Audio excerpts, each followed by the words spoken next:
ಕುಂಭಪುರವಾಸನು ನೀನೇ, ಧರೆಗೆ ದಕ್ಷಿಣ ಕಾವೇರಿ ಕುಂಭಪುರವಾಸನು ನೀನೇ, ಕರದಲ್ಲಿ ವೀಣೆಯ ಗಾನವ ಮಾಡುವ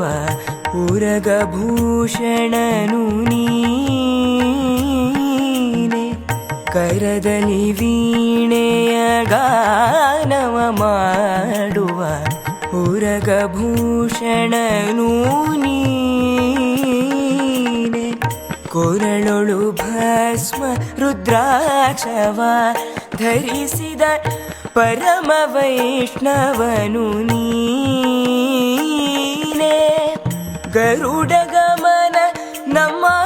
ಪುರಂದರ